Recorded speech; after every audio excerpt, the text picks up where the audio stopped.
International অঙ্গনে কি কি হচ্ছে, অ্যাশেজ হচ্ছে গত বছর থেকে শুরু হয়েছিল, এবছরও হচ্ছে, এবং ফিফথ টেস্ট, অ্যাশেজের শেষ টেস্ট, শেষ ভালো যার সব ভালো তার, কিন্তু সেই ভালো কি ইংল্যান্ডের হবে কি না।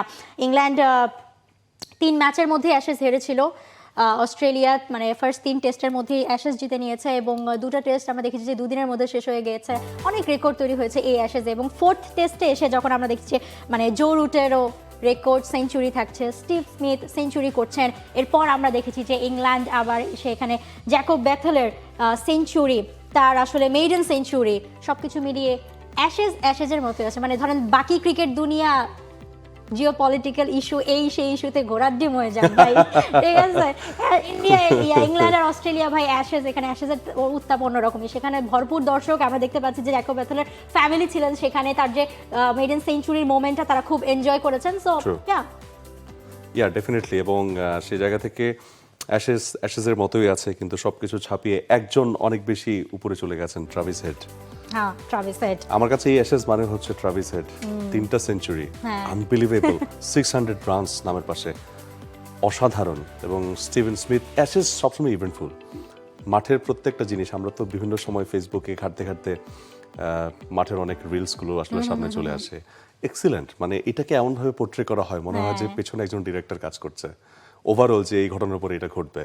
বাট না, অ্যাশেজ মানে ইটসেলফ ইটস ইভেন্টফুল, এবং এখান থেকে বিভিন্ন ধরনের ঘটনা, ক্রিকেটীয় ঘটনা, যে বিষয়গুলো আসলে নাড়া দিয়ে যায়, অসাধারণ। এবং এই মুহূর্তে ইংল্যান্ডের জন্য আসলে ব্যাড লাক যে শেষ টেস্টেও কিন্তু তারা আসলে মানে তারা 119 রানে এই মুহূর্তে এগিয়ে আছে, কিন্তু হচ্ছে এই লিডটা কি ইনাফ? আপনার হাতে তো আর একটা দিন সময় আছে, উইকেট আছে দুটো, রাইট? সো হাইয়েস্ট কত হতে পারে? 150, 60, 70, 80, বাট ওইটা অস্ট্রেলিয়া অন্তত, মানে ট্রাভিসের যেমন 87 স্ট্রাইক রেটে তিনি ব্যাট করেন, বা স্টিভেন স্মিথ এই অ্যাশেজে 73 স্ট্রাইক রেটে ব্যাট করছেন। সো আমি তো দেখছি যে বাসবল তো উল্টা ইফেক্ট হচ্ছে আসলে। এইটাই তো সবাই কথা বলছে, যখন আপনার ফার্স্ট টেস্ট থেকে যখন মানে মানে মানে গোহারা অবস্থা ইংল্যান্ডে, তখন থেকে বলেছে যে কেন তারা বাসবল খেলছে। এরপর ধরেন বাসবল খেলতে গেলেও বকা খাচ্ছে, বাসবল না খেললেও গালি খাচ্ছে, মানে ইংল্যান্ড যাবেটা কোথায়, করবেটা কি? ইংল্যান্ডের সিচুয়েশন হয়েছে এরকম, ঠিক আছে। সো ফার্স্ট ইনিংসে বাংলাদেশের সাথে সিরিজ খেলুক, এইটাই। হ্যাঁ, মানে আমি বুঝি না তারা কেন বোঝে না।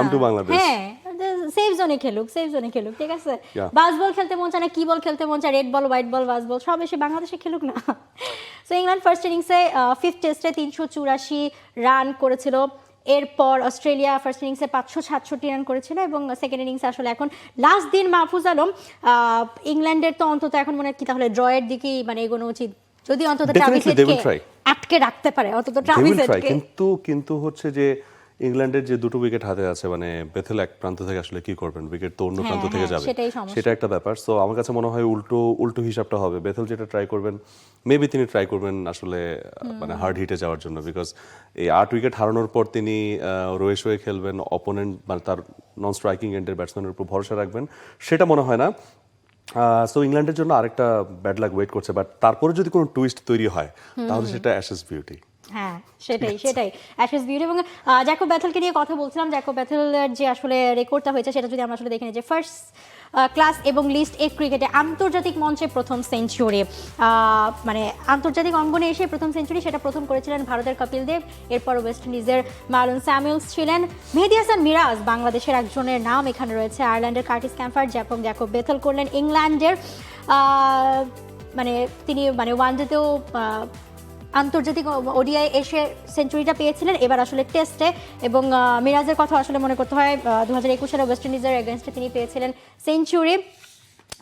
ওই তো মানে ব্যক্তিগত রেকর্ড, ব্যক্তিগত অনেক কিছুই থাকে, কিন্তু আনফর্চুনেটলি একটা টেস্ট মাত্র ইংল্যান্ড জিততে পেরেছে এবারের অ্যাশেজে, বাকিগুলো হারতে হয়েছে, এবং পঞ্চমটাও হারের দিকেই এগোচ্ছে।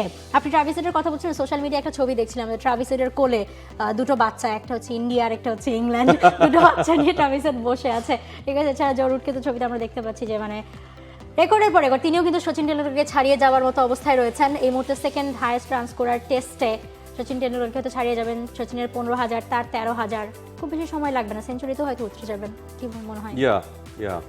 ডেফিনেটলি সেটাই আসলে এক্সপেক্টেড। সো লেটস সি যে শেষ পর্যন্ত আসলে কালকের দিনটা অন্তত আসলে কেমন যায়, সেটা আসলে দেখার বিষয়। For more updates, subscribe to our YouTube channel and click on the bell icon. Follow us on Facebook and Instagram. Download T Sports app to enjoy exciting games and highlights. Visit tsports.com.